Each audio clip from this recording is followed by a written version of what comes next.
네, 오늘은 일단 코스닥에서 이 매지온을 빼고는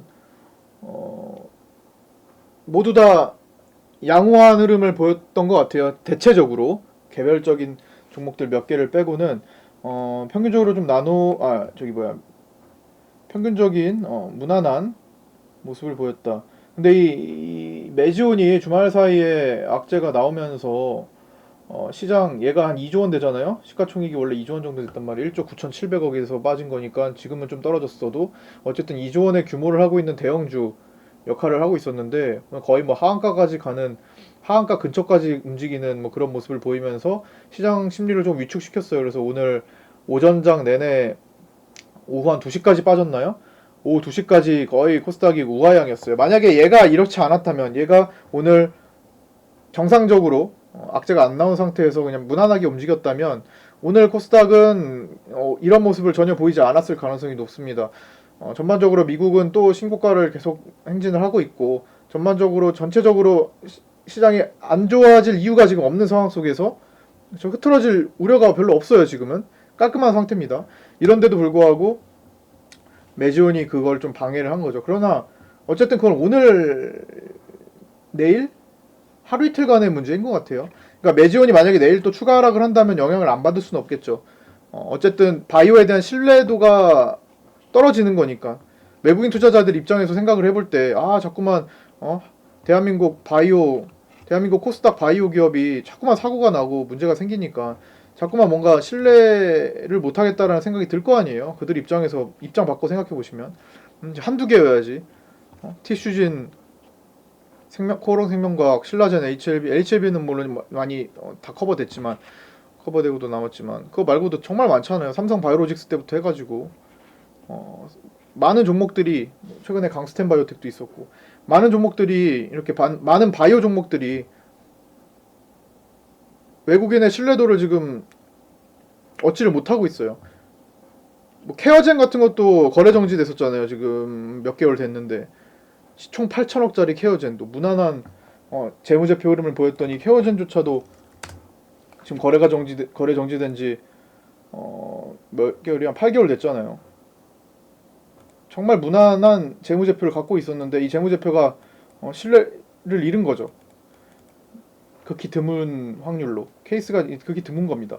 어쨌든 외국인들의 지금 신뢰도가 많이 망가져 있는 상태이기 때문에 좋은 현상은 아니에요. 다만 어쨌든 단기적으로 매지온의 영향을 받고 다시 시장을 가야 될 길을 갈 겁니다. 그래서 며칠 정도는 이 매지온에 주목을 좀 해보세요. 매지온의 방향성. 얘가 지난번에 이렇게 거의 뭐 급락해가지고 개인 투자자들 많이 멘붕이었잖아요. 멘탈이 나갔었는데 이때처럼 다시 뭐 올라갈 거야라는 생각을 하고 또 개인들이 접근을 할 가능성이 높습니다. 그 생각을 버리셔야 돼요. 물론 단기적으로 기술적 반등을 하겠지만 아예 애초에 생각을 버리셔야 됩니다. 이걸 여기서 또 저렇게 갈 거야라고 또 여기서 베팅을 하는 행위는 나는 로또에 당첨될 거야. 그러니까 로또에 한 1,000만 원치 사야겠어. 이거랑 어느 정도는 일맥상통하는 내용입니다. 다를 게 크게 없어요. 확률이 희박한데 거기다가 돈을 때려박는 행위는 그런 겁니다. 그래서 확률 높은 쪽으로만 자꾸 생각하자가 제 주의고요. 낮은 확률에 너무 집착하지 말고 정상적인 상태에서 하시는 게 바람직할 것 같고요. 그래서 오늘 코스닥이 사실은 요거보다 조금 더 강했어야 됐는데 요거보다 조금 더 강했어야 될 상황이었는데 바이오가 좀 위축되다 보니까 오전장에 좀 흘러내렸습니다. 보시면 코스피고 코스닥으로 보시면 오전장에 조금 흘러내린 바가 있어요. 근데 240분봉으로 결국 돌파해서 만들어 놨고요. 역시나 코스닥은 특히 코스피도 마찬가지고 양시장은 특히 나빠질 이유가 없다는 것을 다시 한번 보여줬습니다. 그러니까 지금 웬만한 종목들은 다 조금 한두 달, 두어 달 정도의 전망을 가지고 그냥 봐도 먹어요.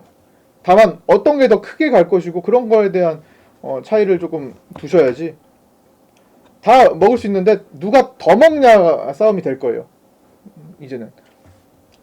오늘 조금 아쉬운 종목이 하나 나오긴 했습니다. 우리가 작년에 100% 수익을 봤던 루미마이크로인데 이게 제가 이제 필룩스계 필룩스와 연관된 종목으로서 소개를 계속 해드렸었어요. 근데 제가 저항 라인이라고 생각하는 480 라인에서 아이고 움직이다가 480을 앞두고 있었기 때문에 조금 미루고 있었는데 그러다 보니까 갑자기 점상이 나와버렸네. 그러니까 어떻게 보면은 필룩스 돈이 끝나고 나서 진입할 강력한 후보로 봤어요. 근데 여기서 뭐 이렇게 만들겠지 이러고 이런 생각으로 나중에 좀 진입해야겠다 이런 생각으로 사실 있었거든요. 근데 필룩스가 우리가 다 이제 아직 물량이 남아 있으니까 121% 수익으로 남아있죠. 120%대 수익으로 남아있는 상태이기 때문에 굳이 새로운 거를 많이 안 건드리고 있는데 좀 아쉽죠. 그래도 왜냐면 다음 후보로 보고 있었기 때문에 우리가 작년에 100%를 먹은 구간이랑 지금 비교를 해보시면 거래가 이때잖아요. 이때 구간이랑 비교해보시면 또 나올만한 상황이 됐거든요. 근데 필룩스 깔아놓고 다른 종목들도 많이 같이 움직였던 것도 있고 하니까 노려봐야겠다라고 저 준비를 하고 있었는데 사실 갑작스럽게 점성이 가버려서 뭔가 아쉬운 겁니다. 그래서 근데 얘만 있을까요? 뭐 다른 것들도 지금 오늘 진입한 것도 있죠. 그것도 잘 살펴보시면 좋은 결과 지금 대시세가 나올 만한 것들이 지금 많이 지천에 바닥에 깔려 있습니다. 바닥에. 그래서 그런 것들을 좀 주목을 하고 있으니까 잘 따라오시면 되고 그 다음에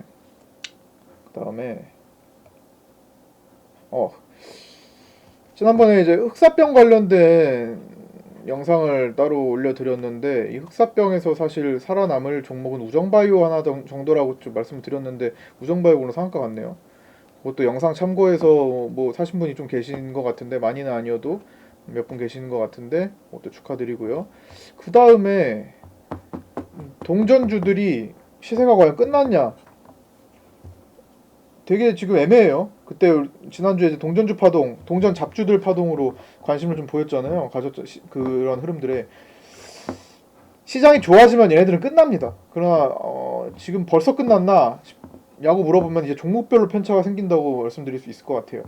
살아나는 종목은 아직도 더 갈 것이고 아닌 종목은 금방 찌그러져요. 벌써부터 오늘 퓨전 같은 거는 10% 찌그러졌죠. 퓨전 데이터에서 왜 이름도 바꿨는지 모르겠는데 뭐 끝난 건 아니에요. 끝난 건 아닌데 변동성이 더 강화될 겁니다. 그래서 동전주 매매는 정말 지극히 조심하셔야 되고 지극히 배팅 막 배짱 있게 막 1, 20%막 비중 넣어가면서 할 만한 건 아니라고 생각을 하시면 되고요. 그 다음에 오늘 반기문주들이 조금 올라갔죠. 반기문 정계 복귀설이 있어서 큐로홀딩스, 지엔코 이런 종목들이 좀 올라갔습니다. 반기문은 과거에 정치한다고 했다 안 한다고 했다가 막 이렇게 하면서 상당히 크게 떨어졌던 적이 있죠. 예를 들어 지엔코를 보자면 대선 출마한다 안 한다 막 난리 났었잖아요. 엄청나게 반기문 대선주로서 많이 올라갔다가 난 출마 안 할 거야 라고 해가지고 결국에는 엄청나게 급락을 했었던 적이 있었죠. 그게 그러고 나서 수년간 회복이 안 되고 있는 거예요. 지금 3년째 회복이 안 되는 상태라서 너무나 까마득한 바닥이기도 합니다. 근데 지금 와서 다시 정계 복귀한다고 국민들의 신뢰를 많이 얻을 수 있을까요? 저는 거기에 대해 의심을 좀 의구심이 있어요. 대한민국의 국민들은 대부분 아마 또 이건 제 생각이지만 저의 느낌이기도 하고 보수 쪽을 보시는 분들도 정치적으로 보수 쪽을 선호하시는 분들도 새로운 인물에 대한 갈망이 더 크다고 봅니다. 이제 좀 과거에 이제 이렇게 좀 올해 세대 교체가 돼야 된다. 그런 생각들을 많이 할 거라고 저도 생각을 해요. 그래서 과연 정계 복귀했을 때 다음 대선 주자로서 또 메리트가 있을까? 의구심이 좀 듭니다. 그래서 이쪽 투자는 좀 그런 것들을 고려해가면서 좀 할 필요가 있을 거고요. 일단 대권으로 나올 때가 거의 이제 연세가 한 80 가까이 되잖아요. 그러니까 뭐 그런 것에 대한 얘기도 있을 겁니다. 근데 어쨌든 종목은 완전 바닥에 깔린 상황에서 그래도 어느 정도의 기대감을 갖고 들어오는 경우기 때문에 또 여기서 이 구간에서 또 수익을 낼 수 있으면 또 할 수도 있는 겁니다. 그래서 하지만 시간이 지나면 지날수록 약화될 수 있는 쪽이다라는 거 생각을 하세요. 저는 기본적으로 시간이 지나면 지날수록 나중에 나중에 열어봤을 때 저 멀리 가 있으면 대시세를 낼 수 있는 종목들을 선호하기 때문에 그런 전망이 약하면 사실상 투자 자체를 조심하는 경우가 많잖아요. 제가 약간 그런 매매를 선호하기 때문에 결국엔 시간이 지나면 대시세를 낼 수 있는 종목들을 좋아합니다. 예를 들어 지금 넥스트 사이언스가 이렇게 달리고 있는데 이런 거예요. 넥스트 사이언스가 엄청나게 지금 달려서 올라갔는데 이런 겁니다. 물론 HLB 때문에 종목을 그때 발굴을 해가지고 HLB 때문에 끊고 나서 아쉬운 종목인 건 맞습니다만 결국에는 그때 발굴했던 내용들 제가 이때 종목을 2,400개, 2,300개를 다 보면서 넥스 사이언스를 그때 뽑아냈던 거거든요. 그런데 HLB랑 묶여있기 때문에 HLB가 그때 하한가하고 난리 났을 때 얘도 같이 갔었어요.